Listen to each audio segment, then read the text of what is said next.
So I get a lot of questions about why did I pick the R-Pods. When I'm renting them out, a lot of people rent them because they're shopping for campers and are considering an R-Pod and maybe some other models. And so I've kind of been surprised how many times I've been asked that question. Why did I choose the R-Pods? 3 times. So full disclosure here, I haven't owned anything but R-Pods, so I don't really have anything to compare it to as far as ownership goes. But I've got a Coleman 17B here right now today, so I figured this would be a great time to make a video and show you some of the differences between the two. So this is of course only one other difference or one other comparable, and it's maybe not even in the same class because it's a lot more budget friendly. But it's also a great camper, which is why this is going to be hopefully a helpful video, because it's not just picking some bad example, but another great camper that's super popular, but that kind of hits a different price point, and why you may or may not want to pick the R-Pod or the Coleman 17B. So going to try and cover that and show you some of the highlights of each. So we'll start out with the outside. So aesthetically, I really like the way the R-Pods are styled, both inside and out. And so this is, of course, a very subjective thing, but I think they've made them look really classy. I like the graphics. I like the all-glass door. They just really have made them look nice and desirable. When you go over to the 17B, it's functional, but they haven't really made it look desirable, in my opinion. So you know, it's just a more basic box, not a lot of style to it, but very functional. So digging a little deeper on the outside, the R-Pods are all equipped with the torsion axles, 15-inch aluminum wheels. You go over to the 17B, and it has 14-inch wheels, steel rims, and it's just got a leaf spring suspension in it. So it won't tow quite as nice, gets the job done for sure. But so that's one of the upgrades on the R-Pods. Some of the other ones are the power tongue jack, the propane tank cover. You look over here, we just have a manual crank, no cover over the propane tank, no battery disconnect switch. All the R-Pods have the battery disconnect switch. So there's just, the more you dig into it, the more you see what you're paying the extra money for is all the added features. All of the R-Pods, well, I suppose the way mine are equipped anyways, have the outdoor kitchens, or the bush kitchen as they call it.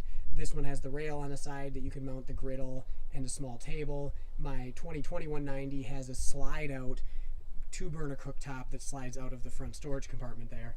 The Coleman does not have any of that. So that's kind of some of the outside stuff. The R-Pods can be equipped with awnings. The Coleman also has an awning. So as pictured here, this one does have the awning, and in fact, my 2021 190 does not have an awning. It came with the R-Dome, which I do not send out on rentals. It seems like a bad idea. R-Domes are super cool, but it just seems like probably not the best fit for renting it. So yeah. Anyway, so that's kind of some of the outside stuff. So I think we'll step inside. Well, I suppose one other outside thing is that all of the, it goes for both the outside and the inside. The R-Pods are equipped with rooftop AC units, and the Coleman has a wall mount unit. There's the outside what it looks like, and it looks just fine. It functions, but the rooftop units are a little bit of an upgrade. So yeah, we'll step inside. So now that we're inside, here's the rooftop AC from the inside. And there again, subjective category, but I really like the way that they've styled these campers on the inside. The light finishes, cabinetry, all of that. There's the fridge in this 2021 190. That's what we're in right now. So yeah, that's kind of, you know, the inside I think is probably more subjective than the outside. Maybe there's not so many features or upgrades in this. I've outfitted all of my campers with Blu-ray players, but they do come with a TV and with a stereo, indoor and outdoor speakers. This unit also has the rooftop solar package, so there's the solar charge controller right there. But yeah, that's kind of a quick rundown of the inside. This one also has an inverter in it along with a solar package. So if you are boondocking, you literally can run 110 volt accessories lightly anyways off of the inverter. I think it's 1200 watt inverter. So, but that again is an added feature to this one. They don't all just come with that. They also have the built-in vacuum cleaners. You can kick open the little door, it'll turn on, and you can sweep your dirt into it. I actually don't use that. I loved the idea when I bought my first one, but there's a nice ramp right at the door, so we're not sweeping trash out, we're sweeping dirt, leaves, pine needles, all that out the door. So that's pretty much what we do, is just sweep it right out the door. But still, a notable feature is that it's got the onboard vacuum. Okay, we're back outside because I missed a couple things. One thing that I missed is the water heater. So the R-Pods use a gas or electric water heater. So that is nice, because if you are plugged into shore power, if you do have an electric hookup, you're now using electricity instead of your propane. Another thing that the R-Pods have is stabilizer jacks at all 4 corners. So there's a shot of that. If we go over to the 17B here, you can see we do not have stabilizer jacks in the front. So you can still more or less get the job done. It does have some nice stabilizer jacks in the back. You can see just the tip of this one. But so this has the nice stabilizer jacks in the back. There's 2 of them. But so you're doing a tripod thing. You've got the tongue jack in the front and the 2 stabilizers in the back. So you can still get it stabilized, but not quite as good as if you had all 4 of them. And then if you go around to the water heater on this one, and this one, the door just comes off, it doesn't swing down. But so this one is propane only, so no matter what you've got for hookups, you're going to be running in propane mode in the 17B. So here's a shot of the other thing. You can see the door on this, totally functional, nothing wrong with it. It's actually a pretty nice wide door, but no windows. You know, when you see it on its own, it looks fine, but in comparison to the R-Pods, it just doesn't look quite as nice. It is a big wide door though.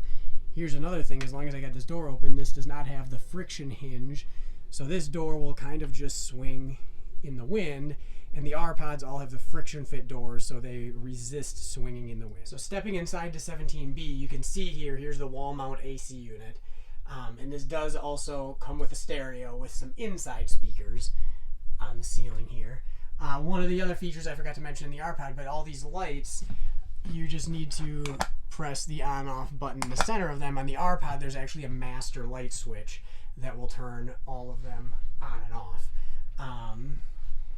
This particular unit, the 17B, is a really nice size unit. It's wider than the 190s, so it's got the bed in the front. It really is a phenomenal position in the market for cost versus not features, but just actual like hard numbers on it, like how many people you can sleep, the weight of it, all that.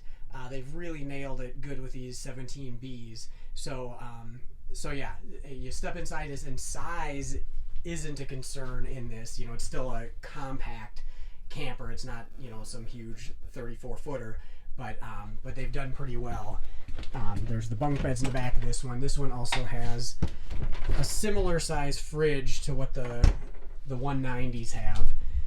The bathroom, same deal. You gotta manually turn on the lights, but there's a shower. I don't know if they call this a shower tub. It does have a little bit of a base there, so you could almost use it that way. This does not have an exhaust fan in it.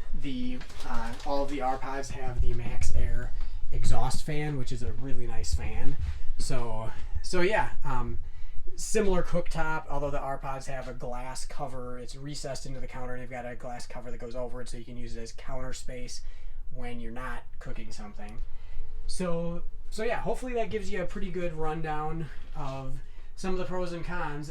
Both of these campers, when I say both, I mean R-Pods versus like the 17B in this case, they are both really popular, and there's a reason.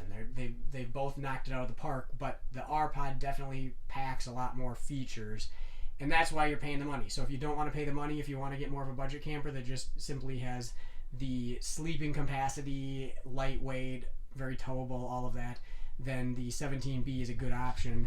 But if you want to pony up a few more bucks and get some of the nice features that the R-Pods offer, then you can see why those might be a better choice for you. So focusing on the microwave a little bit in this 17B, this is just a microwave, and the R-Pods have microwave/convection ovens, and if you've used them, you know they're pretty sweet actually. Like, I've made frozen pizzas in them.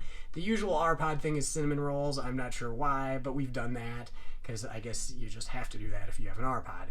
So anyways, that's another nice upgrade, the microwave/convection oven in the R-Pod. So I'm not certain on this. Somebody can correct me in the comments here, but I'm not certain if this is a dual fuel fridge or if this is just shore power only. It does light up. We're plugged into shore power right now, or it's just 12 volt. I don't know. I'm not sure, and I don't see any switches or anything in here, so I'm not entirely sure. The R-Pods have dual fuel fridges, shore power or propane, and in the case of the 202190 I have, that also will run on just straight 12 volts. It's a little smaller fridge. This one's a little bigger. So yeah, I'm not quite sure what this fridge runs on, but it looks like it's probably not a dual fuel fridge. So this 17B actually has a vent, without a fan, but a vent skylight in the bathroom and out here in the main level. So that's, or main area. When we go up to the upper level, we'll see what's up there.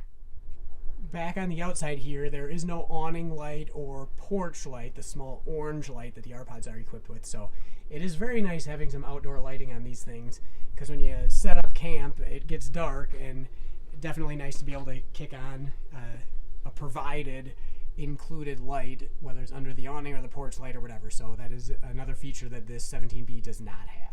Another feature that I'm not seeing here, and I don't actually know about, is I don't see a spare tire on this thing. The R-Pods all have them on the back, and I don't see one underneath or on the back of this thing, so it may not come with a spare tire, which seems like a bad idea to not travel with a spare tire anyways. So I would definitely put that on my short list of upgrades to do if you bought a 17B. Get yourself a spare tire on the back just in case.